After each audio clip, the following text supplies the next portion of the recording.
Kevin Costner's estranged wife Christine has been much a horror for the famous celeb as the Stephen King horror movie that shares her name.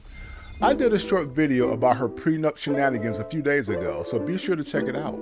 In this weekly video, I want to focus on the actor's very generous prenup because his smart lawyers knew that for a California prenup to be ironclad, it can't be unfair and one-sided against the wife, especially when children are involved. As of this video posting, she has until the end of the month to get out. The judge is being rather nice to her because, according to the prenup, if she files for divorce, she has to move out in 30 days. But oh no, she ignored all that. Now, before you say it's unfair because she needs 60 days in this tough real estate market, Kevin already got that covered. Not only is he helping her out with $200,000 towards a down payment on a new home, not only did he offer her over $50K a month in child support, which the judge now raised to nearly $130K a month until the permanent child support is finalized, he is set to pay all costs for a rental home until her permanent home is ready. On top of that, per the prenup, he paid her $1 million just like that. At the beginning of the marriage, he paid her $200,000. Gentlemen, show me a more generous prenup than that.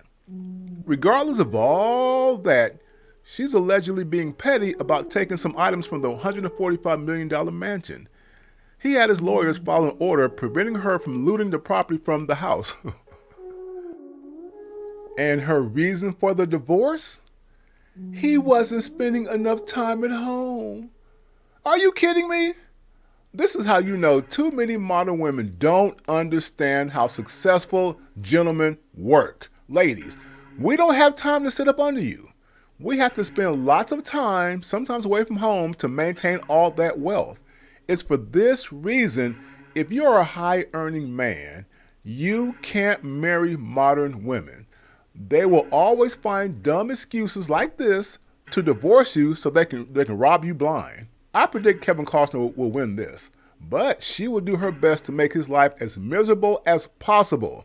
I don't buy her excuse for wanting this divorce. I think Kevin had it correct when he said she wants to use the extravagant amount of money she's asking for, where she's asking for like $250K a month in child support on top of everything else he's paying for, in order to enhance her looks, cosmetic surgery. And why would a nearly 50-year-old modern woman want to enhance her looks? You already know she's trying to get a younger guy, which is why Kevin also accused her of cheating with a younger male housemate they stay with. Now, I'm not sure why Kevin allowed him to stay there in the first place. What are your thoughts? Comment below. Like, share, subscribe. Well, folks, talk show host and comedian Steve Harvey, stepdaddy to supermodern woman Lori Harvey, is back in the news for all the wrong reasons. Many of us remember when modern women further lost their minds when he published that Think Like a Man book. In it, he advised women to use the 90-day rule to essentially have them rob men of their money and time on endless dates until day 90 before even considering letting him hit the cheeks in the sheets. So, if after spending hundreds or even thousands of dollars on lavish dates, she decides you're not the one, you're screwed. Men rejected that notion, but women loved it and called Steve the greatest dating coach in history. Oh boy. But did any of that dating wisdom help his longtime radio co-host and close friend Shirley Strawberry? In case you haven't heard, quite the scandal is brewing in Steve Harvey land because he directly introduced her to and even arranged the marriage proposal from her criminal-minded husband Ernesto Williams. I won't go into all the details of the long list of very serious and disturbing criminal charges he faces, which includes all kinds of fraud, conspiracy, unregistered weapons possessions, and very disturbing things involving children. By the way, his partner in crime is alleged to be a mistress he was renting a home with right next door to the house he shared with his wife, Shirley. Damn. What I do want to comment on are two things. One is that it is alleged that Shirley pleaded with the judge to let Ernesto be released from jail so he can stay with her or anywhere. That's kind of odd that she would stand by this dude after all this. But it's the quote-unquote anywhere part that leads me to the second thing. It is reported that she offered to have Ernesto stay at Steve Harvey's house in Dubai. Huh? What in the Middle East world is going on around here? But the real question is, why is Steve Harvey allegedly allowing this escape option? There is a movie out right now about human trafficking involving underage children. And by now, we should know how dark Hollywood is, so nothing should surprise you involving such cases. But ladies, once again, why are so many of you so desperate for dating advice that you turn to celebrities you don't know? Because of his advice, many of you ended up with bad boys like Shirley did because he helped blow up your egos to delusional levels that turned good men off. For once, try listening to good men on what they want instead of shady strangers. Okay, Passport Bros and Blue Book gentlemen, here's a couple of things to be aware of this summer and fall travel season. Now, we know that the U.S. State Department travel advisories cannot be the sole determining factor when traveling overseas. If you know of the destination pretty well, you know how to navigate local events and culture. Having said that, for the past few years, mainland China has not been exactly traveler-friendly in certain areas. According to Folders Travel, it is now at level 3, reconsider travel due to arbitrary enforcement of local laws, including in relation to exit bans and the risk of wrongful detentions, unquote. Macau, a favorite of travelers known as the Las Vegas of China, is also at level 3.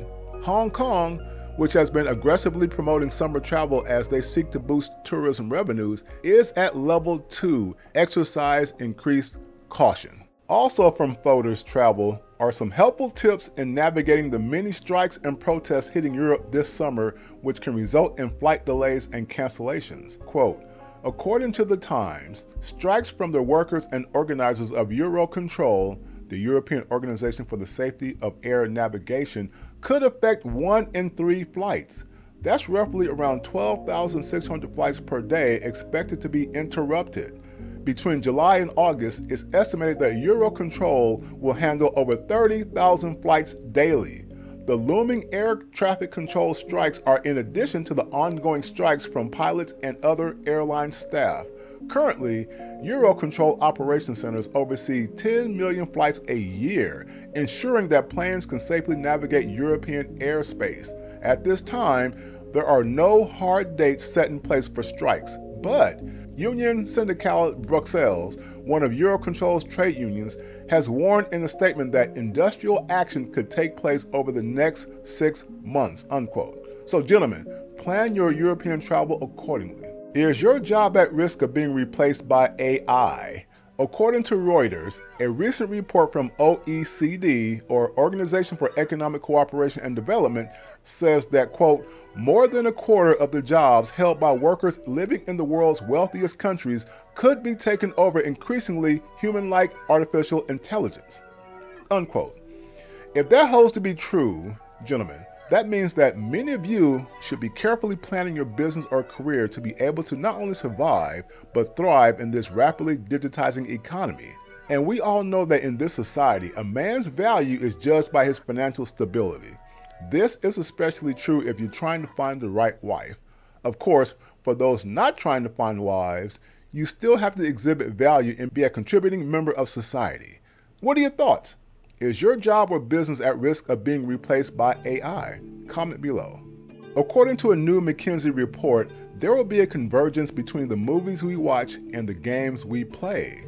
You may have heard of augmented reality, which is a step in that direction. Facebook tried and somewhat failed at the metaverse concept, though I'm sure Zuckerberg is still toying with this idea.